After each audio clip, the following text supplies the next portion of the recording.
Hey kiddos, today we're going to do a Thanksgiving centerpiece. This is the one I'm going to use for my Thanksgiving table.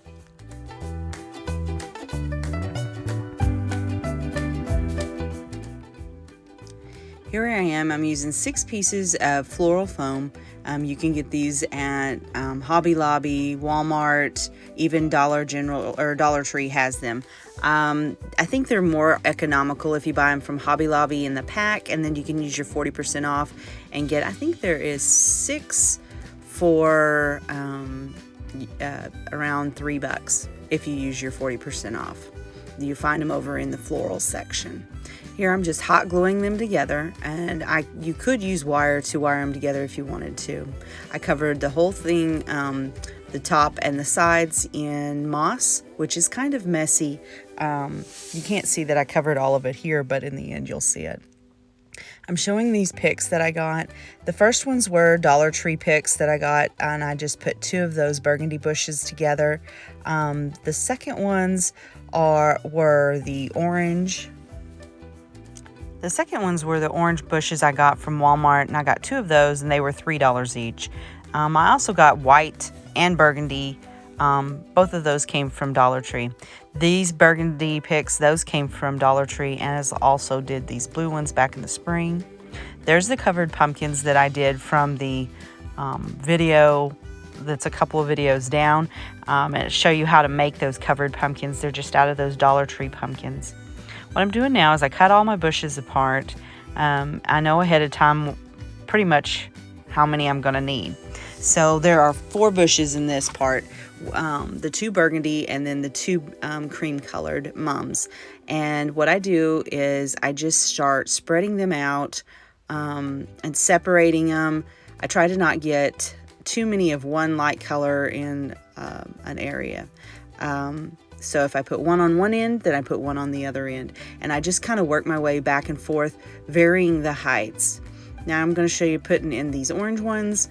These orange ones for $3 a bush just turned out so stinking cute. I mean, like, I can't believe these came from Walmart at $3 a bush. They were just adorable.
I always save all my leaves because at the end, when I get all the flowers in, then I see if there's any holes. If there's any holes, then I use the leaves, because some of the leaves are way down far and you're not getting anything out of it. So the ones that are kind of like way away from the flower, then I try to pull those off and set them to the side. And they're just good hole fillers when you run out of flowers.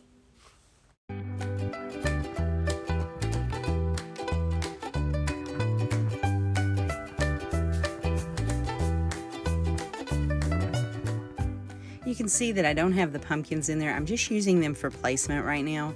I'm going in and just filling in with all the little ones that I have left. I like to do the spriggy things or the long narrow things last, because once you have their flowers in, then you kind of go, okay, I've got a hole here, I got a hole there, and that's when you start plugging in your little spriggy things and your ivy and your well, in this one it's lamb's ear. I got this lamb's ear at Walmart, and it again was $3 a bush, which lamb's ear, I don't know if you've bought bushes of lamb's ear yet lately, but they're like $26 or something. So I was impressed to be able to just get 2 stems at $3 each from Walmart.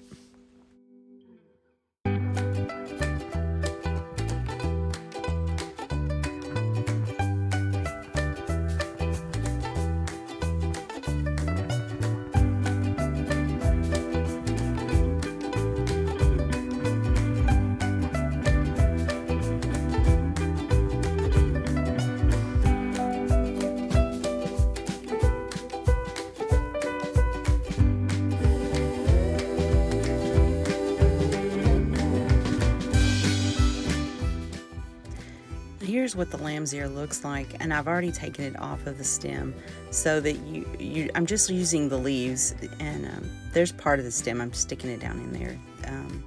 And I had to cut the little nubbins off because of course that drags on the styrofoam.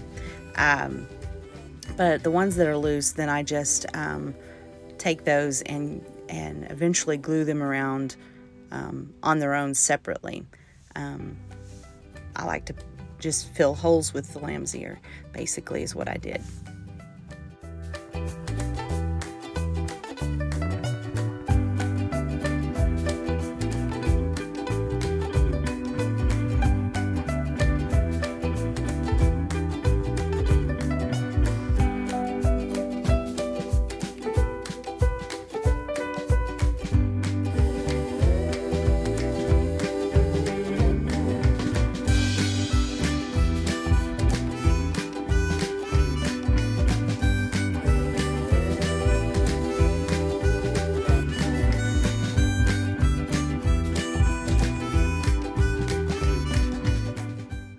You can see that I'm using the one of those fake candles in there in the center. I was going to use that at first, but it just wasn't large enough. This centerpiece is so big that it just dwarfed the candle, and you couldn't even see it. So I decided to use another one of the styrofoam pumpkins in the middle. You'll see it at the end, but it did hold the place for the pumpkin until I could finish and get it in there.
Now I'm going to show you how to put the pumpkins in.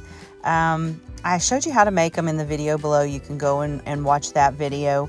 And of course, if you could give all of my videos a thumbs up and subscribe to my channel, that helps me so much to keep putting out content, and give me an idea if you guys like it or not. What I did here was I took some skewers like you use to do barbecue with, just because I needed sticks to hold them up and put them in there. So first I poke a little hole in there, and I'm going to hot glue the stick. I got the hole way too big on this one, so I had to kind of doctor up my stick so that it wouldn't fall through, because these pumpkins are hollow. So I want these pumpkins on the sides to be at an angle. So I'm putting then the sticks to an angle so that I can stick them straight up and down, and then put the pumpkin in a little bit leaning out to the left and to the right. I'm just hot gluing that on there so that I can fix my boo-boo. But these skewer sticks are just the ones that you use to barbecue. You know, you put your chicken or whatever on them. They're just little bamboo shoots, and they help, in the end, they'll help stick the pumpkin up at varying heights and help me with the placement.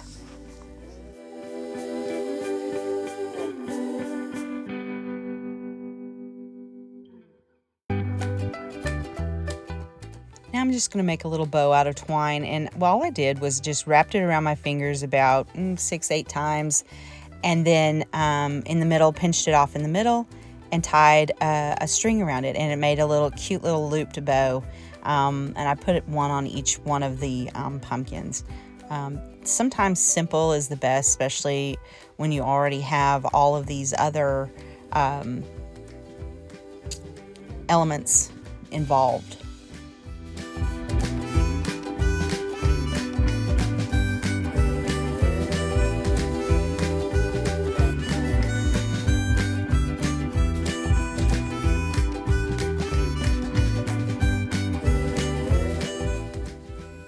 The ribbon I used here is just some Dollar Tree ribbon. It's the burlap. I used it just to make loops. It wasn't really a real bow, and I just used it to give it the illusion of having a bow in it, which it doesn't. It's just loops stuck down in there and basically fill in a hole. And it gives it just, you know, that cute farmhouse look. Burlap is huge right now, which I'm sure you all know. But anyway, I thought it turned out really cute like this.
This arrangement cost me about $25 or $30 to make. If you were to buy this in the flower shop, I'm sure you'd pay anywhere from $125 to $150 for an arrangement this big. Of course, you could have made this arrangement cheaper if you had used all Dollar Tree flowers. I just wasn't able to get the colors I needed because the season had passed already. The orange ones to me just made the color pop out, and they were just the prettiest thing. So you're going to see when coming up that this arrangement fits all the way across my coffee table. Well, my coffee table is a square 36 by 36, so the arrangement is about 3 foot long. If you guys enjoyed this video today and like my projects, please subscribe to my channel and hit that thumbs up button. Thank you, and I hope you all have a happy Thanksgiving.